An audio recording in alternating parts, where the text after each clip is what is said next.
Back. Hey, and we're back. I'm your host, BKP. Good morning from beautiful downtown Blue Ridge. Cole, my next guest, is our Appalachian Judicial District District Attorney, Appalachian District Attorney, B. Alison Sosebee. Thank you for being here. Thank you for having me. I wanted to say it's cold in Blue Ridge. It is freezing here Freezing. today. Huh? Yes, I am very, very cold. Hey, well, I'll tell you what, I came out the car, it said 21 degrees. I'm like, whoa, all right. Christmas, yeah, it's for real. Ms. Sosebee is our district attorney in this area. If you're watching outside of our viewing area, that is the Pickens County, Gilmer County, and Fannin County district. It's the Appalachian Judicial District, and she is just completing her first 4-year term. So congratulations on that, and getting ready to start her second term. Let's start out this morning on, you have a full term. I remember early on in the prior election when you were running for office and you took office. What do you feel the district attorney's office was able to accomplish in 4 years since you've taken over, and what direction is it in, and some of the things that you want to share with the viewers? Well, I think one of the things that I'm really proud of in the past 4 years is the community involvement the district attorney's office has been able to develop. Not just with other law enforcement agencies, but being able to work with other community service organizations, as well as being in our schools. One of the things that my office has done and that I have taken on during this time period is implementing an awareness program in the schools regarding the weapons of mass destruction program that I developed, regarding internet safety, cyber safety, sexting, and the ramifications that has for the kids, but also expanding that program to do programs for the parents as well, so that they know what is going on, what is out there, the tools that they have. And I will say, I will brag on our local law enforcement agencies, because a lot of the tools that I have in that presentation that I present is software that parents can download on tablets, on phones, on computers, so that parents can monitor what their children are doing. And so that may oftentimes be a little bit intimidating if you don't feel like you're software computer savvy. And when I went to all of our local sheriff's departments in Fannin, Gilmer, and Pickens counties, all of the sheriff's departments were willing to assist people in downloading the software and helping them go through the program. So that's been a huge accomplishment, I think. One of the other things that has occurred in the last 4 years, in conjunction with our accountability courts, we've had a felony adult drug court since 2002 in this circuit, and coming out of that, there was mental health court that was also developed. One of the things that has occurred in the last 4 years with the support of the district attorney's office has been the establishment of a veterans court in our accountability courts. And I will say that the establishment of the veterans court is something I'm very proud of. Frankly, if you are going to be an individual that is willing to make the ultimate sacrifice to protect our constitutional freedoms so we can do exactly what we're doing here right now, and you end up coming back from combat or having a situation where you get involved in the criminal justice system, our Veterans Court is geared to help treat our veterans where I think oftentimes they have fallen in the cracks. As much as I hate to say it, I think a lot of the times the VA may not have offered a lot of services that our veterans need, and I think that it's hugely important for us as a country, but more importantly even us as a community, to be able to help take care of those who are willing to make the ultimate sacrifice for us. Well, you know, I'm not going to go down any roads because I am talking to myself here, because I can do that easy. But no, I'm glad you brought that up. Let me back up on a couple things that you've touched on. I've attended accountability court graduations. I attended the last one. I'll probably attend several more, and I like to go to them. There's some reasons why I like to attend. The last one I was at, I think I watched 2 or 4 veterans graduate from Veterans Corps. And that's an early on program that's new and it's taking off. And then I've seen there's the veterans that are in trouble. They've had some trouble, and they go through the program. There's other veterans that mentor them. That is correct. Right?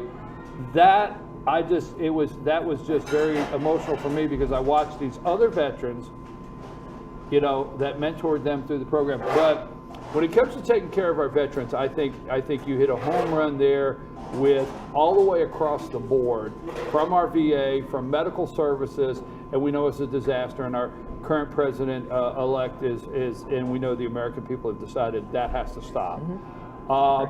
Let me back up to weapons of mass destruction, because while I have you here, and I know you're very busy and you don't get an opportunity to come by very often, you and I talked, goes back, and in not taking the task any district attorneys prior to 4 years ago, but you really come in office about a time where middle schools and about a time where these weapons are just really taking off. Okay, before you come in office, it's pre-Snapchat. Okay, you're right, and I don't think it's a matter of what we don't know. It's a matter of things are moving so fast technologically in the world, and our kids are the first ones picking it up in middle school, not us adults. And I remember talking to you saying they're on Snapchat, and we're both like, what are they doing? But you took that on and you developed a program. Tell me a little bit about the program, because folks out there, if you don't know this, and we had a school resource officer, a deputy here last week, Anthony Walden was with us last week, and we talked about him being up at the middle school and what they are seeing on a daily basis. And it's not we have bad schools, it's just where we're at. I don't think we have bad schools. As a matter of fact, I think we live in a great community. I do too. One of the things that was really shocking to me, because when I would pick up these cases and where the program actually came from, is I ended up with a rash of cases on my desk where I had middle school and high school students who had been taking very inappropriate pictures or exchanging very inappropriate pictures among themselves. And so I had came to the realization there's something that we need to do to try to address this on the forefront, which is what was developed in going into the schools and talking to the students and making the parents aware. And these are the things that you can do to help combat this. You're not alone. You're not the only one that feels frustrated and overwhelmed, because the kids are walking around with these devices. And in growing up in this area, one of the best things was your community is great, but you're limited to who your interaction with. It was your school, it was your neighborhood, it was your church community. And when you talk about having a connectedness to the internet, you're not just connected to your immediate community as we know in the traditional sense, you are connected to the entire world.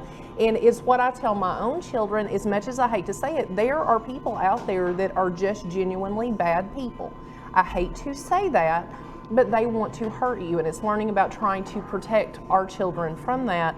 And so I'm looking at what is going on in the schools and what I have on the cases that are coming on my desk. And what has happened is you have these kids that are sending these inappropriate pictures, and it's almost the new version of flirting. And I'm thinking, how can you possibly think it is okay to send this out there, to put this on the internet? Because there's not an erase button, and it's not just your immediate circle that is going to see it. You're opening it up to anybody that's on the internet at large. And so in going into the schools and talking to the kids, I came to the conclusion that what makes it different now versus what made it different before is the kids have access to this now, whereas they didn't have access to it before. And so in moving forward with that program, I think it has helped a lot. My investigator actually went from the Fannin County office and spoke to groups at the high school yesterday about cyber safety as well. And you have Snapchat, you have Omegle, you have Instagram, you have apps that the kids are smart enough to run in the background on their phone or on their computer. And the parents, if they're just doing a visual check, won't necessarily know to look for those apps that are running in the background. And I don't think that it is our children that are bad. I just think that it is something as parents we have to address because it's a new danger that didn't previously exist before. Well, let me ask you this now. The program is called Weapons of Mass Destruction. We're talking. Let's. You know, I know you're in a hurry. You got to get over to the office. But if we can keep this going a little bit, because you brought up something else, cybersecurity, and we're hearing about, we're talking a lot and hearing a lot about cybersecurity on a daily basis. But kids, Weapons of Mass Destruction, this program is a great program. I've heard that and been to your presentations. And you keep saying, and maybe somebody out there saying, why is the district attorney getting involved in this? And a couple of times you touched on cases coming across your desk. So I understand when it's minors, you can't so much information. What kind of cases are coming across your desk that you said? Yeah, no, you said to me one day, not to quote, but you said if I open up a folder and see one more naked picture, can I say that? Is that what was it? You know, I'm just. Right? Yes, and you that's just had correct. added with that, right? I mean, if I see one more, what kind of cases are we talking about that spurred you to say, I got to make something happen here? Well, I think one thing that's important where the district attorney's office comes in is you have 3 separate felony offenses that could be committed, and if they're not felonies, they could at least be misdemeanors depending on the age range. And the relevant age range is 14 to 18. And if you fall outside that age range, you're automatically going to be talking about felony offenses for children who are taking the pictures, sending the pictures, exchanging the pictures, possessing the pictures. So that's where the role of the district attorney's office comes in the reason that I am receiving them on referrals from schools and other locations. When we get a phone and we do a cell phone dump on one phone, we're going to average at least 5 additional kids that are connected, that have been exchanging, possessing, have been transmitting or receiving off of one cell phone dump. So it takes that one phone to get the ball rolling, because then when we pick up those next 5 phones and do cell phone dumps, we're at 25 children at the next step. So it really grows exponentially. The case that started it all, that you know, you have those moments in your life where you're like, okay, I am going we're going to have to do something moving forward. As I was sitting at home one night, and it was a couple of years ago in April, and I will never forget it, it was on a Monday night. And I opened up the folder, and it was a case that I was going to have to go try the next day. And I had looked through the folder before, and it was pictures that this girl had sent to her boyfriend, and she was a freshman in high school, and she loved him, and they were going to be together forever and ever and ever and ever. And of course, when he got the photographs, being the consummate Southern gentleman that he was, only forwarded them to 5 of his best friends. I'm not laughing. Yeah, no, I understand. But at that point, it hit the entire school. Of course, we ended up getting involved in it at that point because it was reported to law enforcement. And so I went to court the next day, and I'm talking to the girl, and she's crying. And this is the 3rd time we have gone to court. She knew what was going to happen. You know, and I think she could tell I was a little bit frustrated because she was always very, very upset every time we would go to court. And I said, you know, honey, what's wrong today? And she looked at me and she said, you don't get it, do you? And I said, get what? And she said, my daddy won't even look me in the eye anymore. Because what had happened in her particular situation is it was reported to the school, then of course it was reported to law enforcement and the parents, but then of course it had been reported to the sheriff's department, my office, and it had been in court. So numerous people beyond the immediate school system, of course, had seen these photographs. And it so happened one time when her parents came in to view the evidence and to see what was going on, her grandmother who lived with them came in as well. And her grandmother had seen the photographs, and she said, he won't look to me, he won't look at me, he won't talk to me, he is so disappointed in me. And what broke my heart about that is, at the point in time she took the pictures and sent the pictures, which she was being prosecuted for taking them and sending them in a separate case. Right. But at the point in time that she did that, she was flirting or trying to have an interaction with her boyfriend, never understanding the long-term ramifications that these pictures are out there. We could take up every phone in the school, but that doesn't mean that those photographs are going to go away.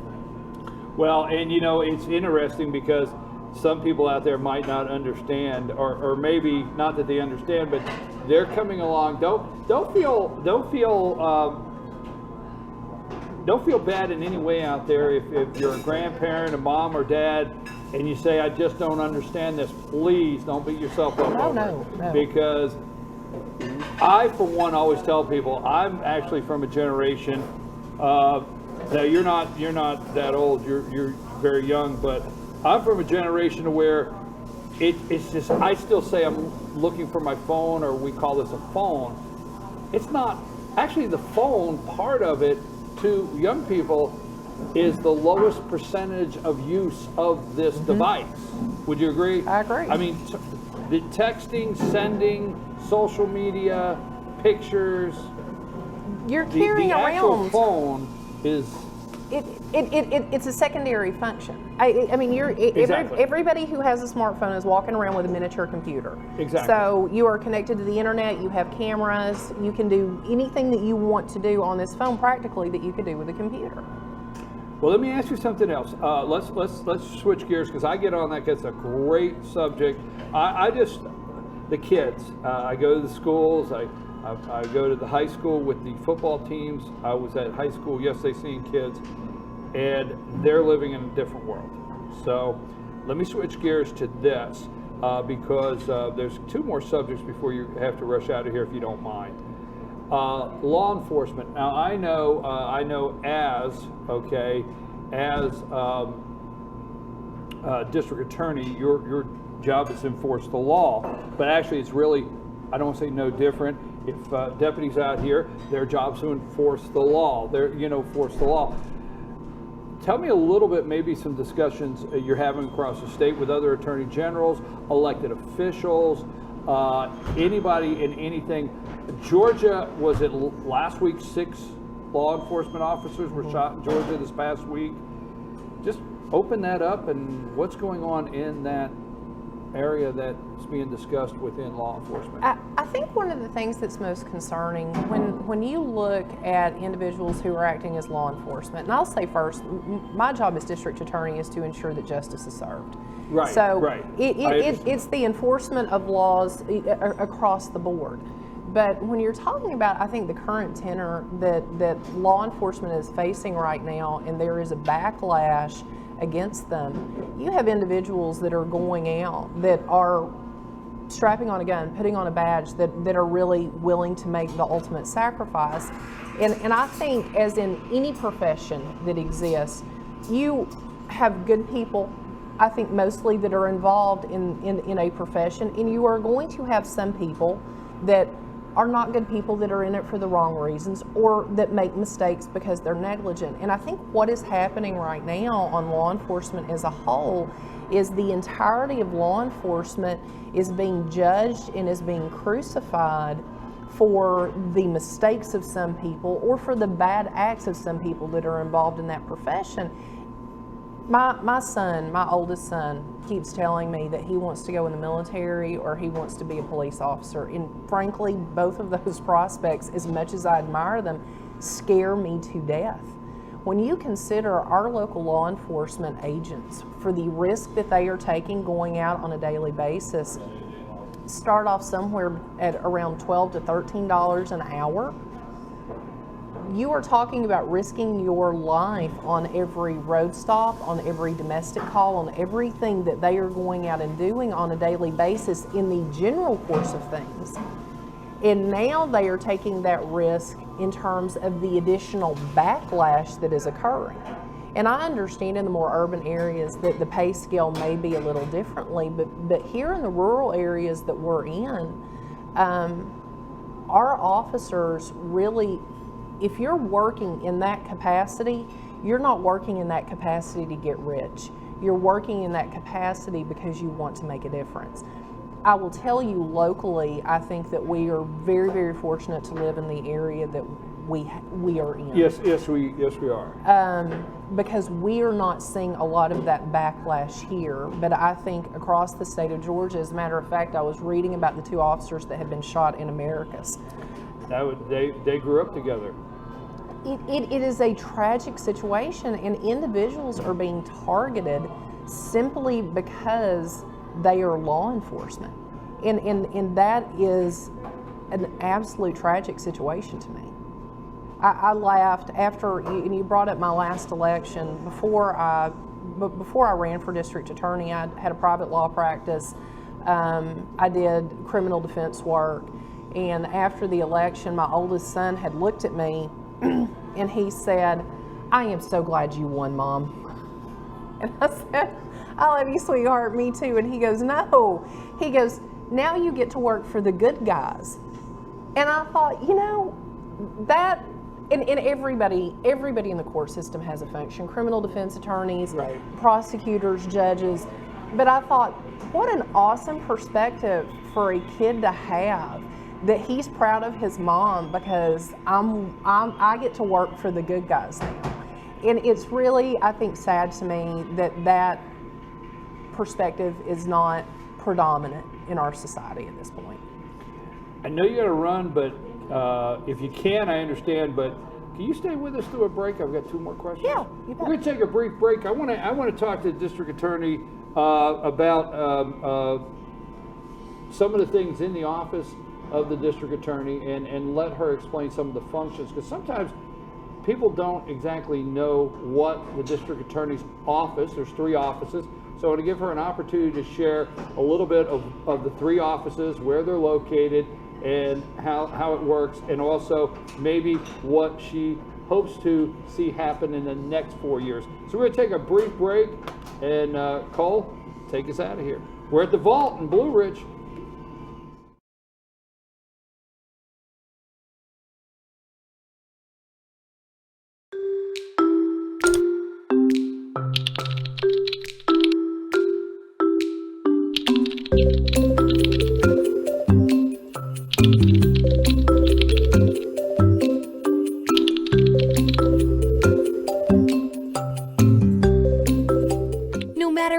Looking for in a vehicle? Start your search at Schottenkirk Ford Jasper. We've simplified the process so you can move on to what matters, your family.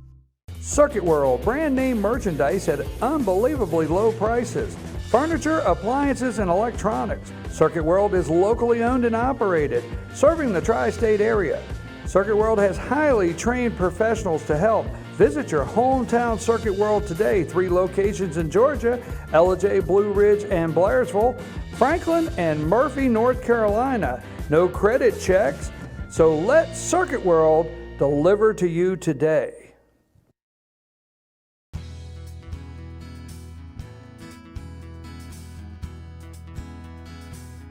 Hello, my name is Chad Watkins. I'm the manager at Larry's Body Shop.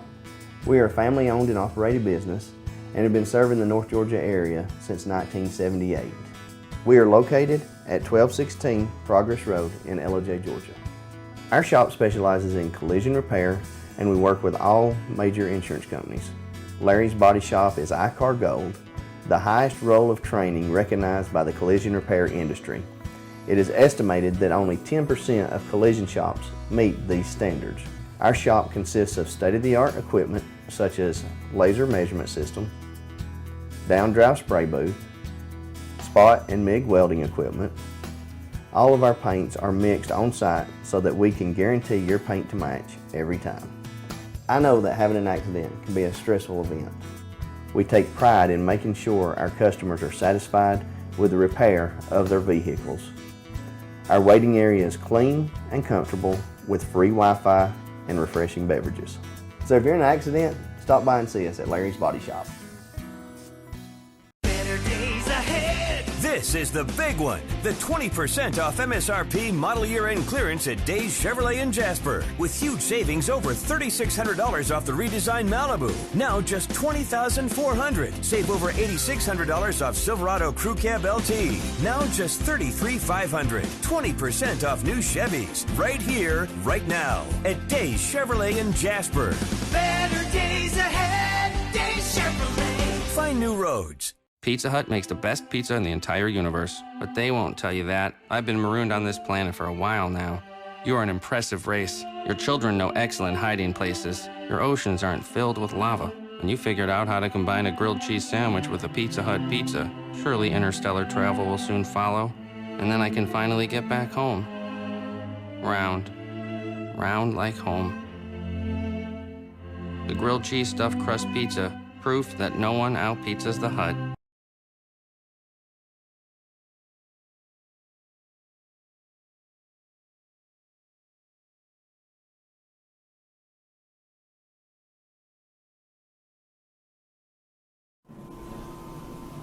I'm your host, BKP. Good morning from beautiful downtown Blue Ridge.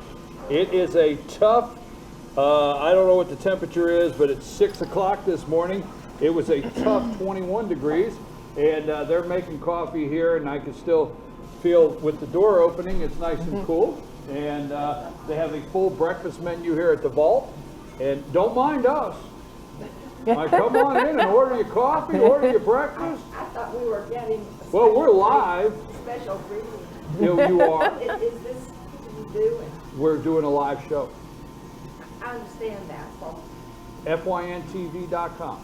Hey, never know here at the Vault. That's what's called live TV. We're on the. I'm here with our district attorney, B. Alison Sosebee. Before we start, I want to say something because I know between the three counties there's an enormous amount of cases. So I'm not going to take my time to say, the court system, that's a tough world because there's backlog and it's just the court system in itself. And I'm not going to judge the court system this morning, but what I want to say, I don't get to come to a lot of cases, and I know you got a lot going on, but I want to commend your office on a particular case, and I'm not going to name it. You had a pretty tough case, an arson case. We'll just leave it at that. We'll just call it an arson case. And your office, when the plea deal came down last year, this individual, the judge, and the judge at that time was Amanda Messier, Yes. Judge Messier, and your office had done a plea deal with the defendant, but you made the defendant describe their actions in such detail, and you yourself tried that, and I was sitting in the courtroom, sitting in the back of the courtroom, and you made sure it was very thorough and that the defendant clearly described their actions to the judge, and the judge asked several times if it was clear. Now, this particular defendant, now incarcerated, had appealed the sentence. Okay, and the other day I sat in the courtroom to hear the appeal, and Judge Martha Christian heard the appeal for this person. And your office, I don't remember if you were there or not. Is that the assistant district attorney? Who was it? It was Steve Spencer. Steve Yes. Spencer, I want to give him credit. So Mr. Spencer, the district attorney out of your office, presented his petition to the court. And the answer Judge Martha Christian impressed me. It was denied based on the thorough details in the plea bargain. And I was impressed by that because if that day your office was not as thorough when the sentencing went down, Judge Martha Christian may have looked at it, and she actually said to the defendant, in the degree of specifics of how you detailed what you did, I can't grant you this. So I mean, I don't want to go into who it was and so on and so forth, but I was impressed by that, okay? I was impressed by that the other day. So I want to say from the citizens, I guess when we say keeping the bad guys off the street, where your son said you get to work for the good guys now. The good guys are the citizens out there. I agree. And that's why I wanted to bring that up, because what your son said is now you get to work for the good guys. What you guys did now continues to have an arson, a convicted arson in jail, and the judge denied that. That being said, What are some of the cases that maybe in the last 4 years, and I'm glad you stayed over, that in your office we've talked about the things that hit us all with schools and text messages and sexting and so forth. But what are some of the other cases in the 3 districts that maybe came along as a challenge that you wouldn't care to share, or say that your office has had to be involved in the last couple of years? You know, a lot of the cases that we have been trying lately have been sexual abuse cases, whether it is an aggravated sexual battery, child molestation, rape. We are currently in the middle of a jury trial right now in Fannin County. Closing arguments are occurring this morning. Right. In a child molestation case, and those cases are particularly difficult for everybody involved, because you are dealing with victims who have been put in a situation that you would never ever dream that you would want to be in, or someone that you loved would want to be in, and their lives oftentimes are destroyed as a result of what these bad guys have done to them. Those are a lot of the cases that have actually gone to trial. A lot of what we are dealing with in our offices are drug-related cases. We have a lot of possession of methamphetamine. On the rise, we have possession of controlled substances, and it's often what you would consider what you would get if you would go to the doctor: hydrocodone, Xanax, oxycodone. And what is difficult about that is a lot of the times when you have individuals that start in the criminal justice system, I don't think anybody starts off going, hey, I decided that I want to grow up and be an addict. But as a result of their abuse of whether it is an illicit substance or whether it is what we consider, you know, a prescription substance that you would get from the doctor, they end up picking up drug charges. But the drug charges, drug addiction issues in drug cases are not just limited to a possession or possession with intent to distribute or trafficking. We have picked up actually several trafficking and methamphetamine cases lately. Those types of cases expand outwards, where you are going to see a lot of theft cases, you are going to see burglary cases, you are going to see domestic violence cases. The bulk of really what we are dealing with in terms of our cases at large right now are going to be the drug cases that we have. But recently, and I really cannot comment on the case in detail, but the Fannin County Sheriff's Office picked up slightly less than 2 pounds of methamphetamine. Oh my gosh. Now, if you consider the math on how much that actually is, there's 28 grams in an ounce. 28 grams of methamphetamine is trafficking. We are talking about 2 pounds of methamphetamine. Wow. So the amount of drugs that we're seeing, and I will commend our law enforcement agencies for really trying to work together and coordinate with one another. You know, people who are dealing in that kind of weight are not stopping at the county line. They're not going, oh, well, that's the Fannin Gilmer line, or that's the Pickens Gilmer line. Right. Or they're not going to stop at that line and say, well, I can't cross that. They're going to continue to work through. And one of the great things about the law enforcement agencies working in conjunction is they can share that information and work together to put a stop to this. Because when you have people moving that kind of weight, those aren't people that are addicts. Those are people that are going out and supplying the drugs and killing the people in our community. Absolutely. So that's a large part of what we've been trying to deal with. You had mentioned earlier before the break in terms of what the district attorney's office does. Yes, that's exactly, because some people, we don't know exactly what happens throughout the district attorney's office. Go ahead and share that. Well, the bulk of the cases that we receive is when we receive a warrant, whether it's a warrant application that's been signed into a warrant stage by the magistrate, by a private individual. Mostly what we see are law enforcement warrants when those cases get referred to us for prosecution. And when we receive those cases in, we make a determination on whether or not we feel that there is sufficient legally admissible evidence that we can in good faith move forward in prosecution. And we can either accuse those cases, and that's a charging document that we fill out and we file with the court, or we present them to grand jury, and then the grand jury hears those cases and determines whether there's sufficient probable cause that a crime has been committed and the persons presented are involved, and then the case can move forward in that manner. But in all of that is in Superior Court, because we do not have a state court here that prosecutes just misdemeanor offenses.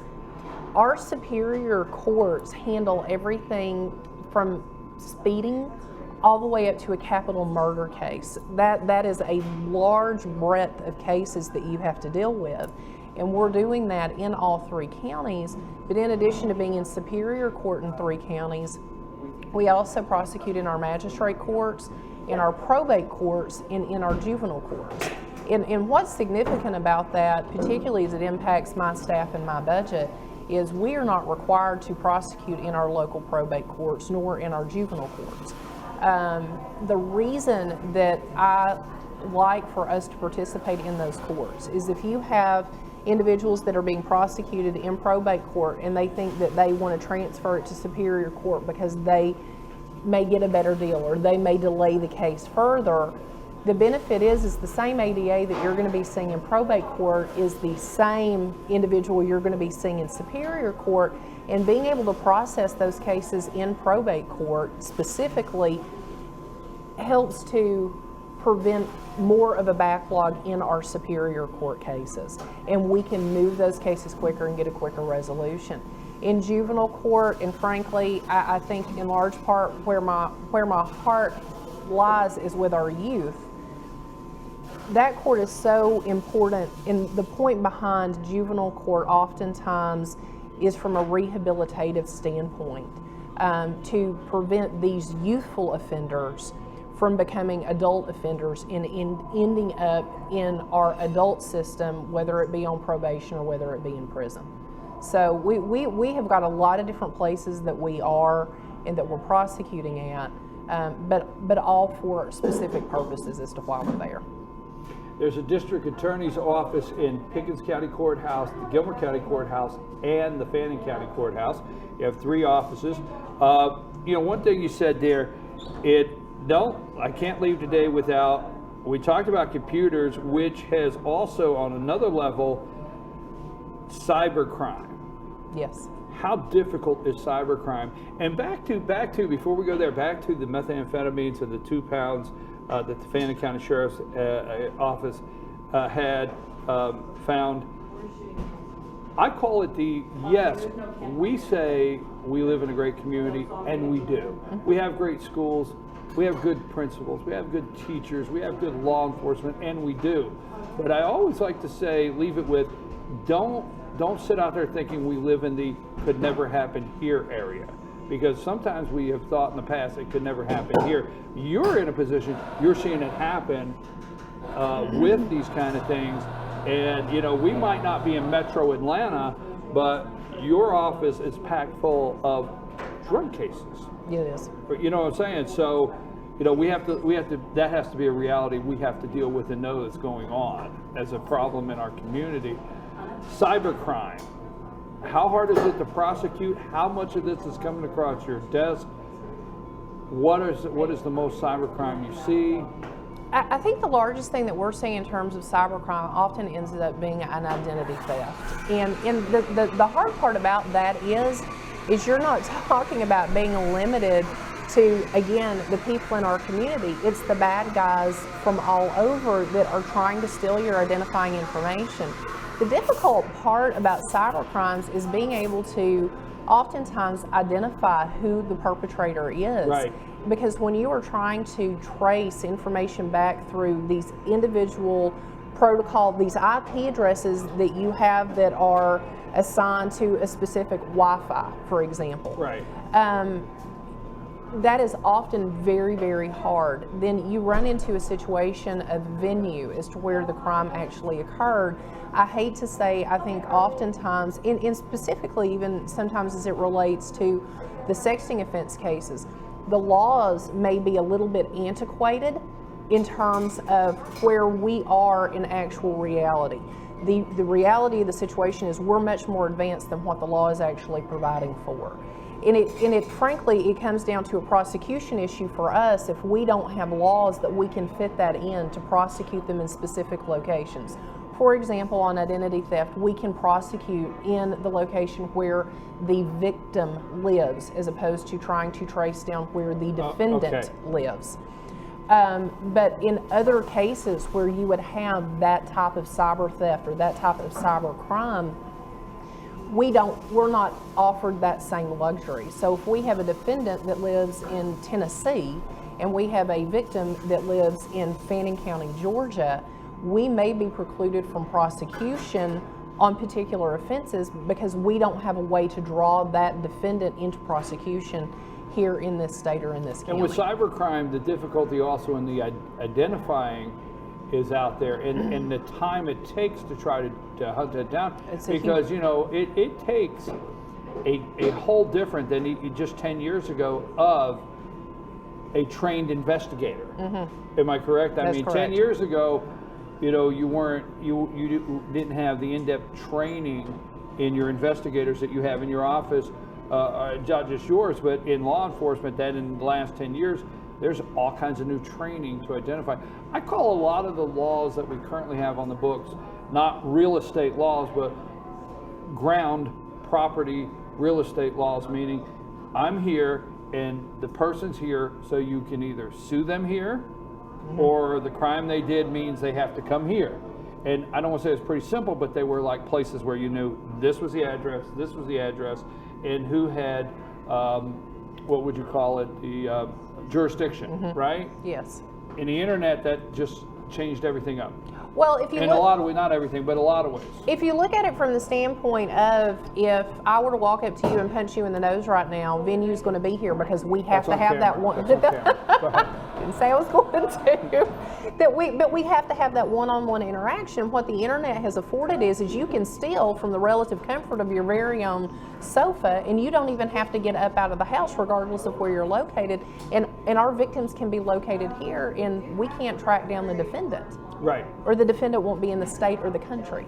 So. Well, you know, one time I had a situation where, and I'd like to bring this up. I can talk about this all morning, so I got to wrap, but I want to bring this up. One time I had a situation where I had received, and this is several years ago, I had received a threatening text message. And I went over to law enforcement and they said, yes, it looks as though you've gotten this threatening text message and it came from this person. But actually what it came from was this phone, and you may have picked up my phone and sent a text. And we can't actually say, and they called the number and said, look, if you've done this, don't send any more text messages to this phone, okay? But reality is they couldn't say that that person did the text and send it. That's true. You right? Am I right? You're exactly right. It expanded onto Facebook, for example. If somebody sends a Facebook message that could be threatening or harassing in nature, we're faced with the task of how do we prove that that was the person that was on that account that actually physically sent that message? Who else has access to that account, or who may have hacked that account? Right, exactly. Okay, I have to wrap up, you have to wrap up, but I don't want to leave without asking you, you're getting ready again. We'll end by saying congratulations, you're getting ready to start your second term in office. So, okay, you know the ropes now. What are you going to do? You've been there. You've already been there. What do you hope to accomplish? And in some ways, you know, the district attorney's office, you don't know what cases could be coming up next week or what the caseload could be like in a month if something happens. But realistically, as far as the direction that you've gone with the district attorney's office in 4 years, what would you like to see in the next 4 years and some of the general accomplishments or direction you want to take the office? You know, one of the things that we've been working very, very hard on is addressing a case backlog. And I want to continue to work on that backlog. I will commend the Superior Court judges for allowing us to have more trial weeks to go in and try the cases that need to be tried. That has been very, very important. Another thing that I would like to see happen is I have been working on a key achievement project to go into our schools to work with at-risk youth to address issues for things that what I would consider to be weeds that are going to come up and hurt our children, whether it is drug abuse, whether it is bullying, whether it is internet safety, and be able to be more involved in the school systems. And I will commend the school systems for allowing us the opportunity to come in and do that. But that's really where I would like to see us going. We had an office Christmas party the other night, and I told them, I said, every year when I decorate my Christmas tree, I'll look at it and say, I think that this is the prettiest Christmas tree that we have ever had. And I said, it was confirmed when my kids told me, you say that every year, Mom.